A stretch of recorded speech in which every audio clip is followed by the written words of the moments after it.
October 2002, the crisp autumn air in Washington, D.C. carried a chilling new presence: fear. An invisible terror stalked the streets.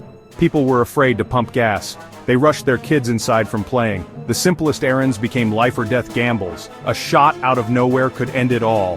That was the reality when the Beltway snipers held a region hostage. For 21 days, John Allen Muhammad and Lee Boyd Malvo preyed on innocent people.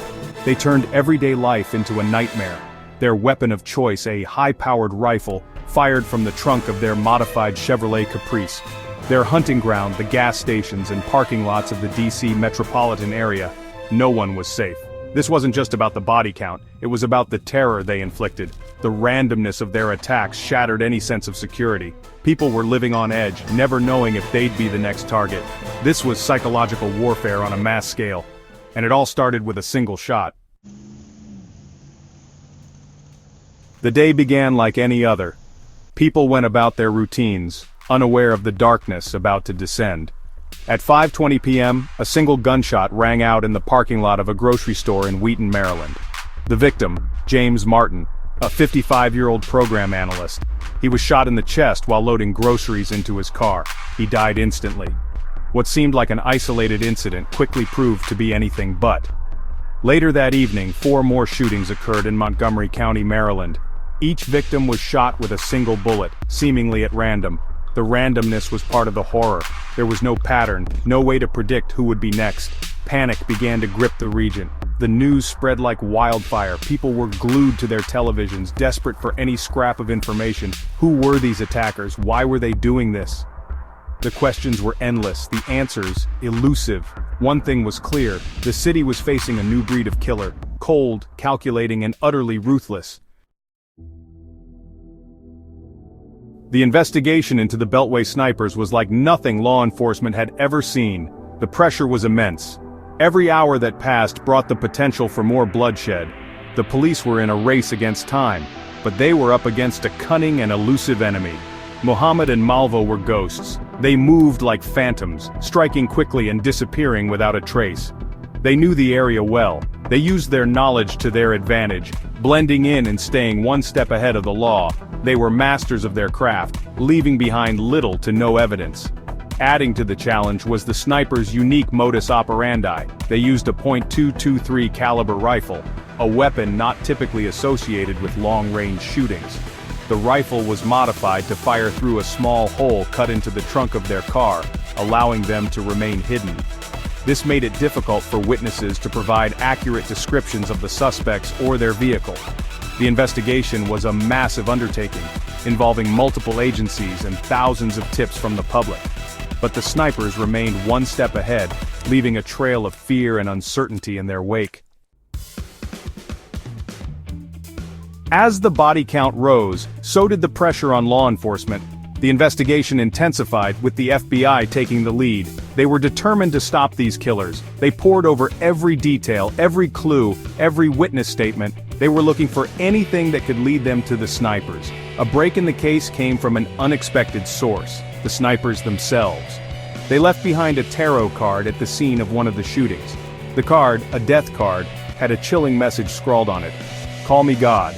This was a taunt, a way for the snipers to assert their dominance. But it was also a mistake. The snipers also made contact with authorities through a series of phone calls.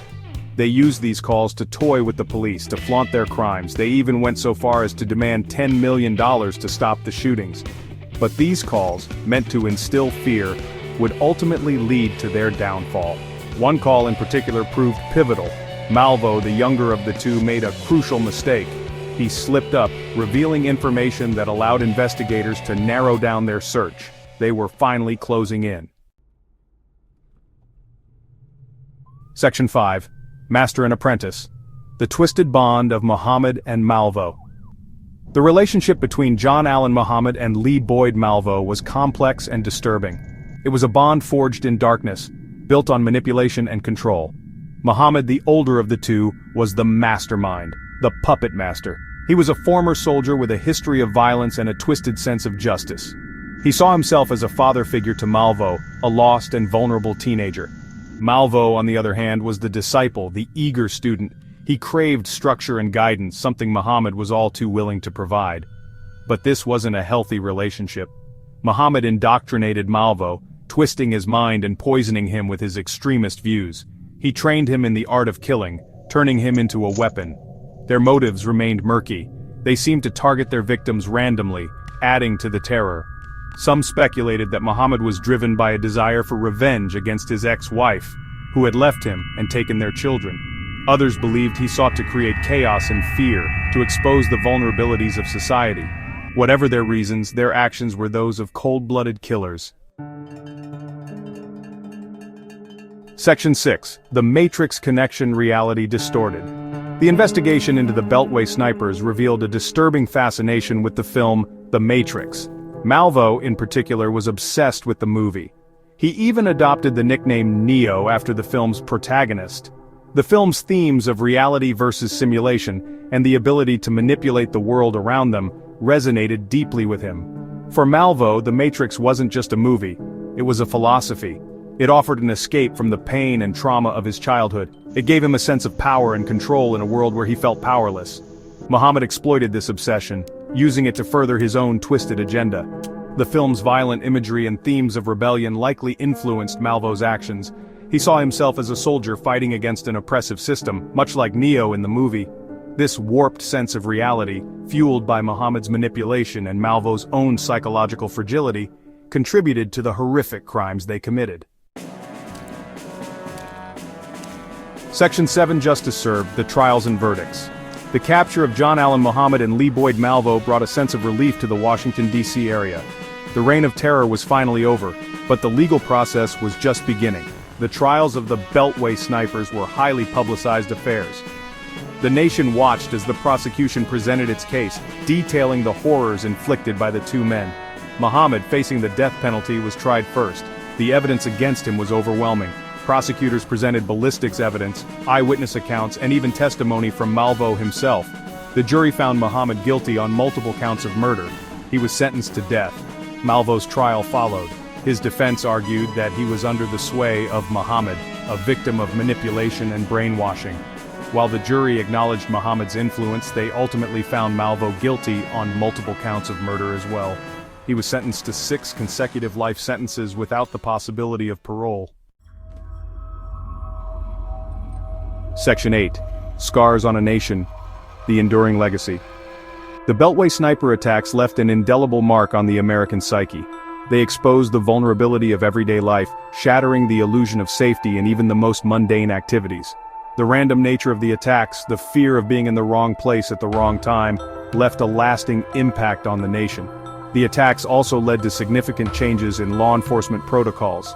The use of highway snipers, the importance of interagency communication, and the role of technology in criminal investigations were all reassessed and refined in the wake of the shootings. The case served as a grim reminder of the need for constant vigilance and adaptation in the face of evolving threats.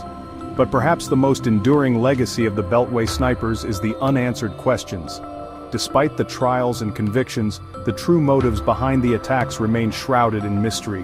Why did they target random citizens? What were they hoping to achieve? These questions continue to haunt us, a chilling reminder of the darkness that can lurk in the human heart. Section 9. Unanswered Questions, the Enigma of Motive. The Beltway Sniper case, despite its resolution in the courts, continues to fascinate and frustrate in equal measure. We know how it happened, the chilling efficiency of their spree. We know who was responsible, the twisted pair of Muhammad and Malvo. But the why, the true motive behind their reign of terror, remains elusive. Some point to Muhammad's history. A man filled with resentment towards his ex-wife, the courts that sided with her. Perhaps he sought to punish the world that wronged him. Others focus on Malvo's troubled upbringing and susceptibility to influence. Was he merely a tool, molded by Muhammad's twisted ideology? The tarot card, the cryptic messages, they hint at a grander scheme, a desire to spread fear and chaos far beyond their victims. Were they failed revolutionaries, seeking to spark societal breakdown?